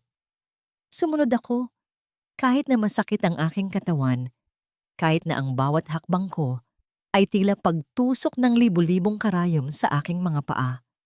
Hindi ko hahayaang makatakas ang taong sumira sa aking buhay. Nang makarating kami sa pintuan ng bodega, nakita namin si Ben na nakatayo sa gitna ng mga lumang gamit ni Papa. Hawak niya ang isang bote ng gaas at isang lighter. Ang amoy ng matapang na likido ay mabilis na kumalat sa hangin, tila ba isang babala ng paparating na apoy. "Huwag kayong lalapit! Susunugin ko ang lahat ng ito!"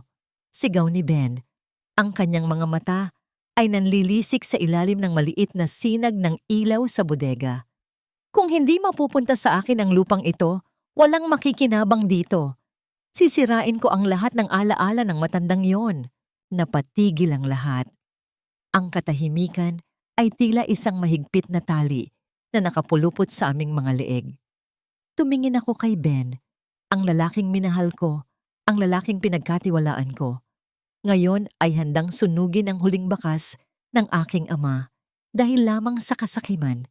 Sa gitna ng tensyong ito, naramdaman ko ang isang malamig na bagay sa aking bulsa. Ang maliit na susi sa bodega na nahanap ko kanina.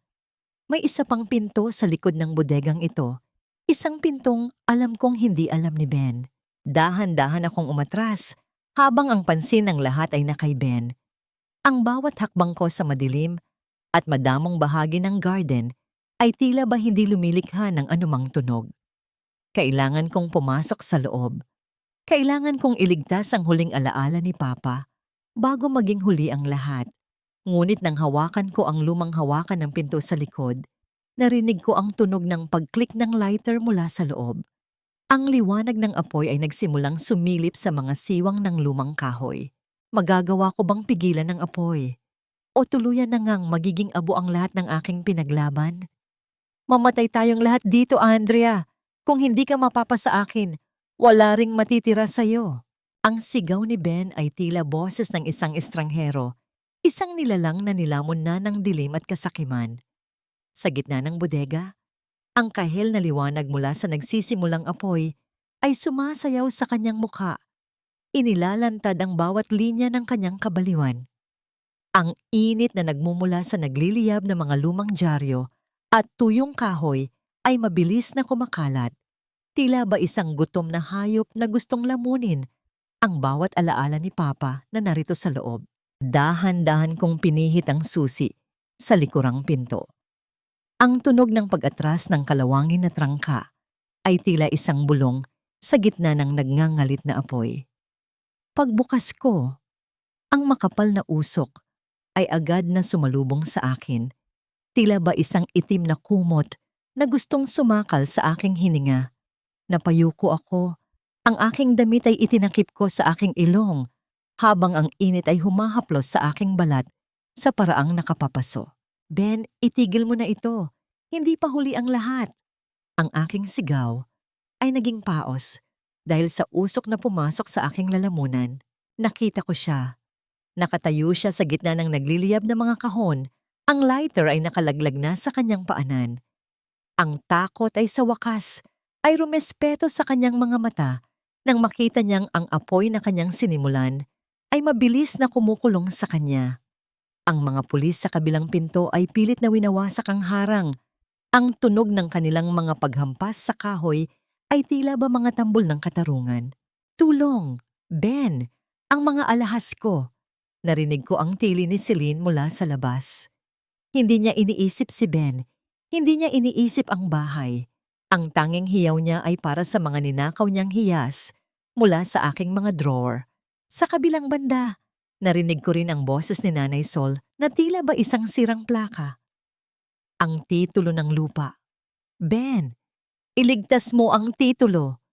Huwag mong hayaang masunog ang yaman natin. Naramdaman ko ang isang matinding pait sa aking puso. Sa bingit ng kamatayan, ang tanging mahalaga pa rin sa kanila ay ang pera. Ang bawat patak ng pawis sa aking noo ay tila ba mga luha ng puot para sa pamilyang itinuring kong langit, ngunit naging impyerno pala. Sa gitna ng usok, nakita ko ang isang lumang painting ni Papa, ang kanyang paboritong larawan ng aming lumang bukid. Ang gilid nito ay nagsisimula na ring dilaan ng apoy. Hindi ko alam kung saan nanggaling ang lakas, ngunit mabilis akong sumugod patungo sa init. Ang bawat hakbang ko sa mainit na sahig ay tila ba paglalakad sa nagbabagang uling. Andrea, huwag, delikado. Narinig kong sigaw ni Attorney Santos mula sa likuran ko, ngunit hindi ako tumigil. Inabot ko ang painting. Ang init ng frame nito ay nagdulot ng hapdi sa aking mga palad, ngunit hindi ko binitiwan. Ito ang huling piraso ng kaluluwa ni Papa na hindi nila pwedeng nakawin. Kasabay nito, ang kisame ng bodega ay nagsimulang gumalang. Ang tunog ng pagkabali ng mga posteng kahoy ay tila isang babala na anumang sandali ay guguho ang lahat. Sa isang iglap, isang malaking bahagi ng kisame ang bumagsak sa pagitan namin ni Ben. Ang mga talsik ng apoy ay tila ba mga bituing bumagsak mula sa langit ng puot. Tulong! Andrea! Iligtas mo ako! Ang pagmamakaawa ni Ben ay tila ba isang biro sa aking pandinig. Ang lalaking gustong pumatay sa akin kanina ay ngayon ay parang isang batang takot na takot. Tumingin ako sa kanya sa gitna ng mga nagliliyab na guho. Ang aming mga mata ay nagtagpo sa huling pagkakataon bilang mag-asawa.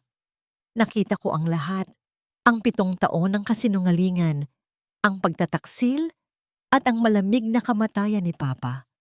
Ngunit sa halip na puot, isang malalim na awa ang naramdaman ko. Hindi para sa kanya, kundi para sa kanyang kaluluwang nabulag ng kasakiman. Dumaan ka rito, Ben, bilis! Utos ko habang itinuturo ang maliit na lagusan sa likod na aking dinaanan. Dahil sa takot sa kamatayan, mabilis na gumapang si Ben patungo sa akin. Ang kanyang mukha ay puno na ng uling at dumi. Ang kanyang polo na dati ay malinis ay puno na ng butas dahil sa apoy. Nang makalabas kami sa likod ng bodega, agad kaming sinalubong ng mga pulis. Ang tunog ng pag-click ng posas sa mga kamay ni Ben ay tila ba ang pinakamasarap na musika sa aking pandinig. Hindi dahil sa galit, kundi dahil sa wakas. Ang katarungan ay hindi na lamang isang pangarap. Sa labas, nakita ko rin si Nanay Sol na pilit na pinipigilan ng mga babaeng pulis habang sinusubukan niyang makuha ang bag na puno ng mga dokumento. At si Celine na nakaupo sa damuhan, nakaposas din habang ang mga alahas na suot niya ay kinukuha na bilang ebidensya. Napasandal ako sa puno ng mangga sa aming garden. Yakap ang painting ni Papa na bahagyang nasunog ang gilid. Ang bawat paghinga ko ay puno ng pasasalamat sa malamig na hangin ng gabi. Ang apoy sa bodega ay unti-unti nang pinapatay ng mga bumbero. Ang tunog ng daloy ng tubig ay tila ba naghuhugas sa lahat ng dumi ng nakaraan. "Tapos na, Andrea. Ligtas ka na," bulong ni Aling Rosa habang pinupunasan ang uling sa aking mukha. Tumingin ako sa langit. Ang mga bituin ay tila ba mas maliwanag ngayon. Naramdaman ko ang isang mahinang haplos ng hangin sa aking pisngi. Tila ba isang halik mula kay Papa, sinasabing maaari na akong mamahinga. Ang bawat pilat sa aking puso at katawan ay magpapaalala sa akin ng aking naging laban. Ngunit sa pagkakataong ito, hindi na ako mag-iisa sa dilim. Ngunit habang isinasakay si Ben sa sasakyan ng pulis, lumingon siya sa akin. Ang kanyang mga mata ay wala ng galit. Tila ba may gusto siyang sabihin. Isang huling lihim na maaaring magpabago sa lahat ng alam ko tungkol sa aking mana. Ano ang huling salitang binulong ni Ben bago isara ang pinto ng patrol car? At bakit tila ba ang hustisya ay simula pa lamang ng isang mas malalim na pagtuklas? Makuha mo man ang lahat, Andrea, hinding-hindi mo malalaman kung nasaan ang tunay na kayamanan ng tatay mo. Ang mga salitang yun ni Ben ay tila isang malamig na hanging dumaan sa aking pandinig bago tuluyang isinara ng pulis ang pinto ng patrol car. Nakatayo ako sa gitna ng kalsada, yakap ang bahagyang nasunog na painting ni Papa habang pinapanood ang paglayo ng mga asul at pulang liwanag na tumatama sa mga pader ng aming kapitbahayan. Ang alingaw-ngaw ng sirena ay unti-unting humihina, tila ba isang masamang panaginip na dahan-dahang naglalaho sa gitna ng madaling araw. Naramdaman ko ang mga mata ng aming mga kapitbahay, ang mga bulong-bulungan na tila bahuni ng mga kuliglig sa dilim ay hindi ko na ininda. Alam ko ang iniisip nila, ang kawawang si Andrea, ang martir na asawa, ay sa wakas ay natuto ng lumaban. Ngunit hindi nila alam ang bigat ng bawat hakbang na ginawa ko upang makarating sa sandaling ito. "Iha, tama na. Pumasok na tayo sa loob." Mahinang aya ni Aling Rosa habang inaalalayan ako. Bago ako lumingon, nakita ko si Nanay Sol na isinasakay sa kabilang sasakyan. Kahit nakaposas na, hindi pa rin tumitigil ang kanyang bibig sa pagpapakawala ng mga masasamang salita. "Walang utang na loob. Isinumpa kita, Andrea. Maghihirap ka rin gaya ng tatay mo. Hindi ka magiging masaya." Tumingin ako sa kanya ng may halong awa. Ang babaeng dati ay kinatatakutan ko. Ang biyenang tila Diyos kung ituring sa loob ng bahay ay isa na lamang matandang puno ng puot at dumi. Hindi ako sumagot. Ang aking pananahimik ay ang aking pinakamalakas na sampal sa kanyang mukha. Pagpasok ko sa loob ng bahay, ang bawat sulok ay tila nagsasabi ng isang kwento ng pagkawasak. Ang mga basag na kristal sa sahig, ang amoy ng usok na kumapit sa mga kurtina, at ang mga nagulong gamit ay tila mga sugat ng 7 taong panloloko. Ngunit sa kabila ng dumi, naramdaman ko ang isang kakaibang gaan. Ang bahay na ito ay hindi na selda. Ito ay muling naging aking tahanan. Lumapit sa akin si Attorney Santos, bit-bit ang isang itim na bag na nakuha mula kay Celine bago ito isakay sa sasakyan. Dahan-dahan niyang inilabas ang gintong medalyon ni Papa. Ang tingkad ng ginto nito sa ilalim ng ilaw ng sala ay tila ba nagbibigay ng bagong pag-asa. Andrea, narito na ang sayo. Pinilit pa itong itago ng babaeng iyon sa loob ng kanyang sapatos, pero hindi siya nakalusot. Sabi ni Attorney Santos na may bahid ng tagumpay sa kanyang boses. Kinuha ko ang medalyon. Ang lamig ng metal ay unti-unting uminit sa aking palad. Dinala ko ito sa aking mga labi at pumikit ng mariin. Naramdaman ko ang presensya ni Papa sa aking tabi. Tila ba bumubulong na tapos na ang ulan. Ang dangal na pilit nilang tinapak-tapakan ay muling bumalik sa aking mga kamay. Salamat, Attorney Santos. Salamat sa lahat. Bulong ko. Hindi pa tapos ang lahat, Andrea.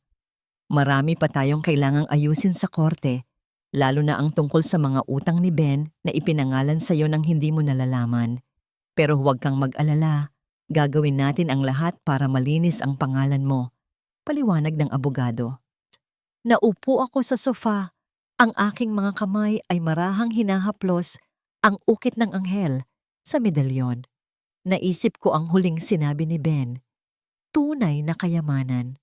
Ano pa ba ang maaaring iniwan ni Papa na hindi ko alam? Ang lupang ito at ang maliit na negosyo ay sapat na para sa akin. Ngunit tila may mas malalim pang lihim na nakabaon sa aming nakaraan. Tumayo ako at naglakad patungo sa silid ni Papa na matagal ko nang hindi nabubuksan ng maayos. Ang amoy ng kanyang lumang pabango at ang amoy ng mga libro ay sumalubong sa akin. Sa gitna ng katahimikan ng silid, tiningnan ko ang bawat gamit niya. Lahat ay tila naghihintay sa aking pagbabalik. Inilapag ko ang medalyon sa ibabaw ng kanyang lamesa. Doon, napansin ko ang isang maliit na uka sa ilalim ng drawer. Isang bagay na tila ba hindi napansin ni na Ben kahit ilang beses pa nilang halughugin ang silid na ito. Gamit ang aking mga kuko, dahan-dahan kong pinuwersa ang maliit na piraso ng kahoy. Isang lumang sobre ang nahulog mula sa lihim na taguan. Ang papel nito ay naninilaw na sa kalumaan at sa harap nito ay nakasulat ang aking pangalan sa pamilyar na sulat kamay ni Papa. Para kay Andrea, sa panahon na ang lahat ay tila madilim na, nanginginig ang aking mga daliri habang binubuksan ko ang sobre. Ang tunog ng pagpunit ng lumang papel ay tila ba ang huling harang sa pagitan ko at ng katotohanan. Sa loob, nakita ko ang isang susi sa isang safety deposit box at isang maikling sulat. Binasa ko ang bawat salita at sa bawat pangungusap, ang aking puso ay tila ba muling dinudurog at muling binubuo. Ang kayamanan na tinutukoy ni Ben ay hindi pera o lupa. Ito ay isang katotohanang maaaring magpabago sa tingin ko sa aking sarili at sa lalaking tinawag kong asawa sa loob ng 7 taon. Napaatras ako hanggang sa mapaupo sa kama ni Papa. Ang sulat ay nalaglag sa aking kandungan. Ang lihim na iniwan ni Papa ay hindi lamang tungkol sa aming yaman, kundi tungkol sa tunay na pagkatao ni Ben at kung bakit siya ipinilit ni Papa na ipakasal sa akin noon. Ano ang nakasulat sa huling testamento ni Papa Efren at bakit tila ba ang aking kalayaan ay may kalakip na isang bagong pasanin na kailanman ay hindi ko inaasahan. Ang bawat salita sa liham ni Papa ay tila isang matalim na liwanag na naglalantad sa madilim na sulok ng aking nakaraan. Nakasulat doon ang katotohanan na halos hindi ko kayang tanggapin. Hindi ako ang tunay na anak ng pamilyang nagpalaki sa akin at ang pagpapakasal kay Ben ay bahagi ng isang kasunduan upang protektahan ang isang lihim na maaaring magpabagsak sa isang makapangyarihang angkan. Ang lalaking pinakasalan ko, ang lalaking pumatay sa aking ama, ay hindi estranghero. Si Ben ay ang nawawalang anak ng taong siyang dahilan ng pagtatago ni Papa sa loob ng maraming taon. Ang kasal ay hindi pag-ibig. Ito ay isang bilangguan na binuo upang mapanatili ang kapayapaan sa pagitan ng dalawang pamilyang magkaaway. Papa, bakit? Bulong ko sa hangin. Ang aking boses ay puno ng pait at pagkalito.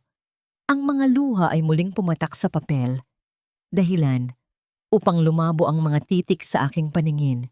Sa loob ng safety deposit box na binuksan ko kinabukasan, hindi ginto o pera ang aking nakita. Nakita ko ang mga orihinal na titulo ng lupa at mga dokumentong nagpapatunay sa mga ilegal na transaksyon ni Ben bago pa man kami magpakasal. Ang lahat ng kanyang ginawa, ang panloloko sa akin, ang pagpatay kay Papa, ay bahagi ng isang mas malaking ambisyon. Ang angkinin ng yaman ng angkang, akala niya ay kamag-anak niya. Lumipas ang mga linggo. Ang paghilom ng sugat ay hindi naging madali.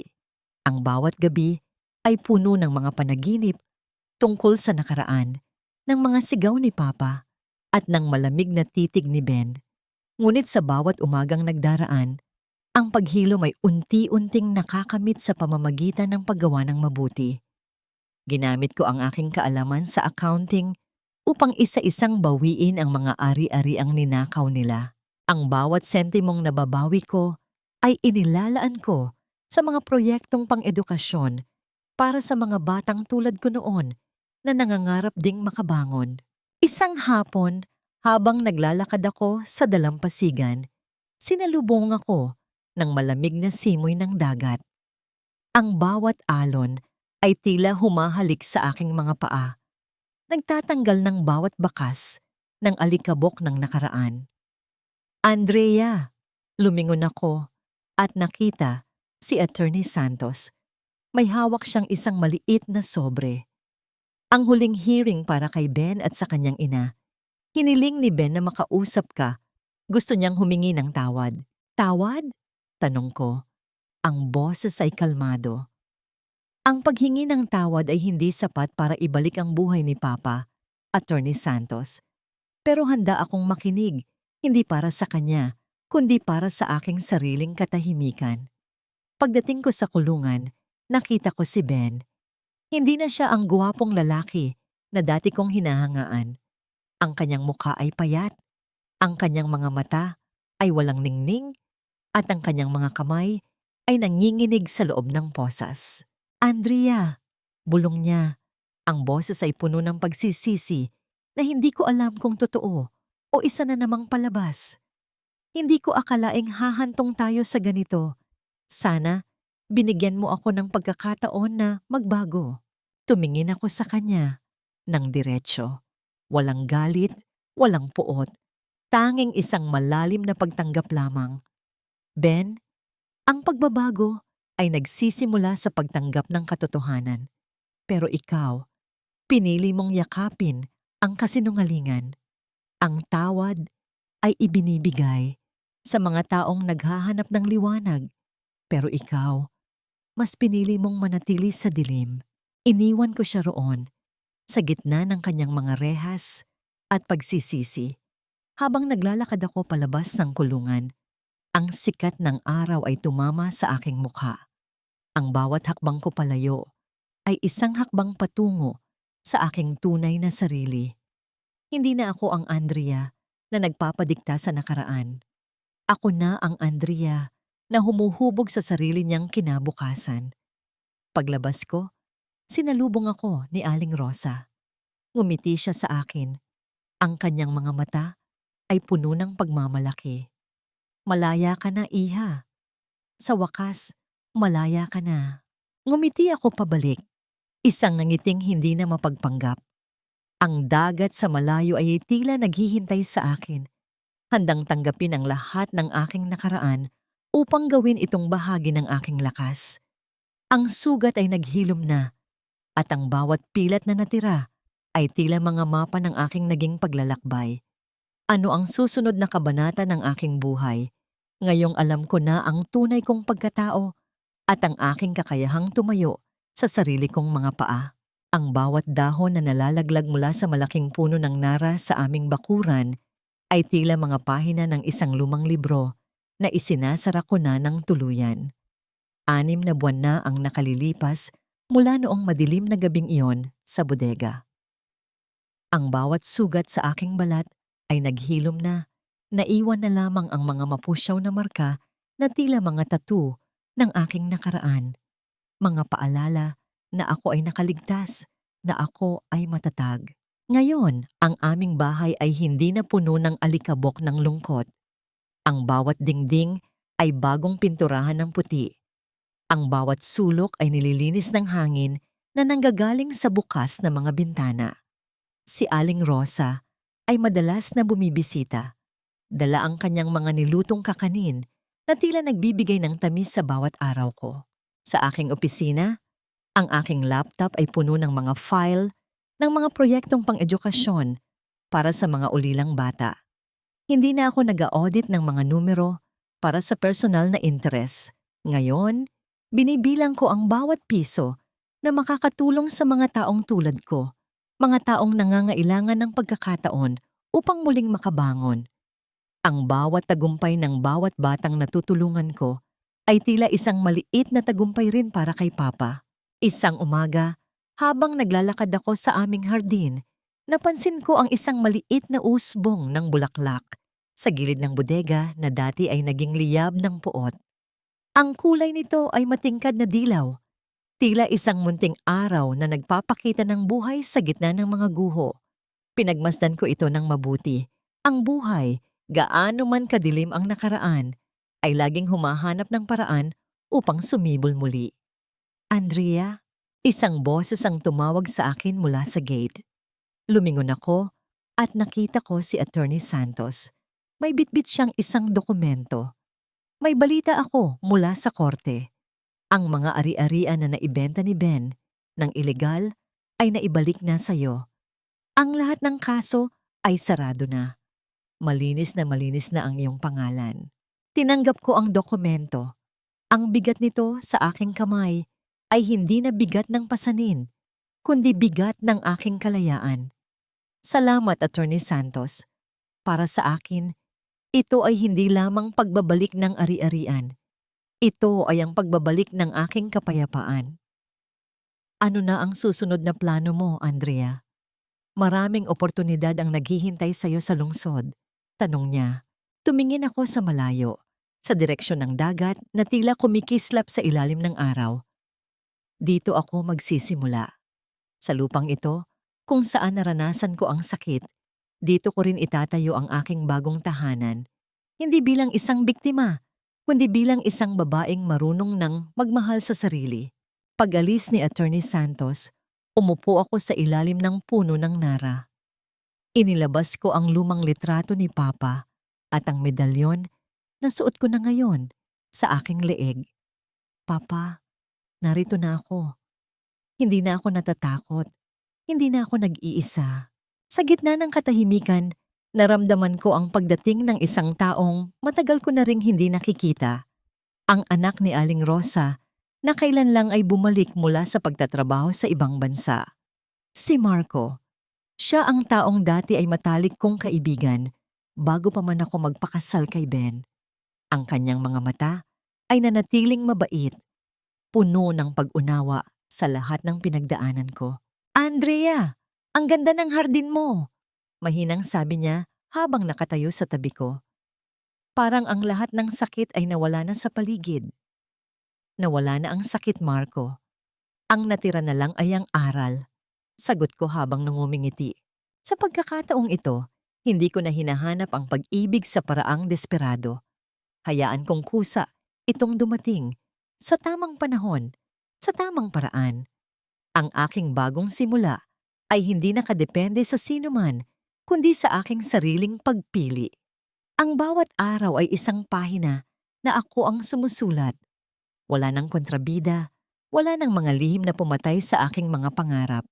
Habang papalubog ang araw, ang langit ay nagkulay kahel, tila isang pangako ng panibagong umaga. Ipinikit ko ang aking mga mata, huminga ng malalim, at naramdaman ng hangin na nagdadala ng kapayapaan. Tapos na ang bagyo, at ngayon, handa na akong humarap sa aking kinabukasan.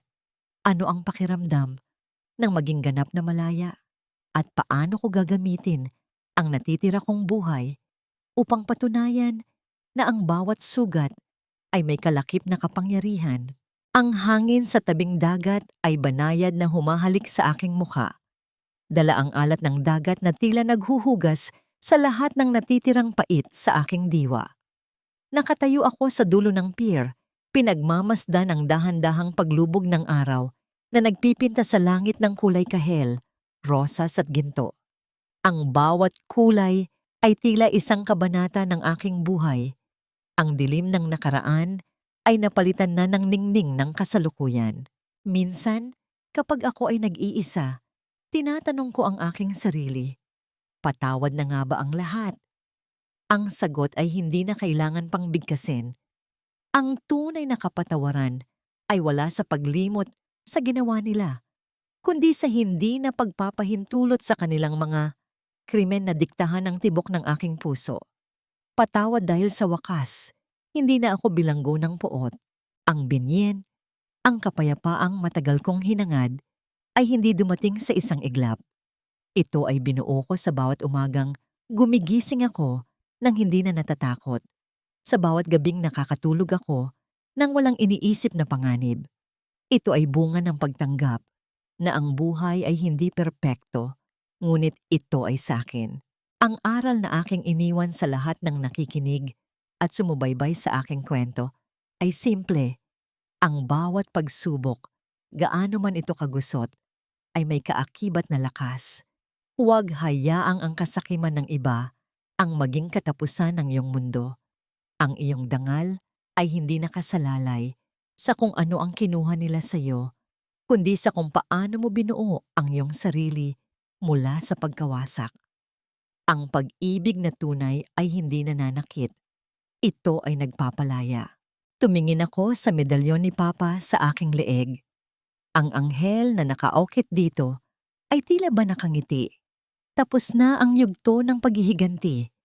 Ang natitira na lamang ay ang yugto ng paglalakbay.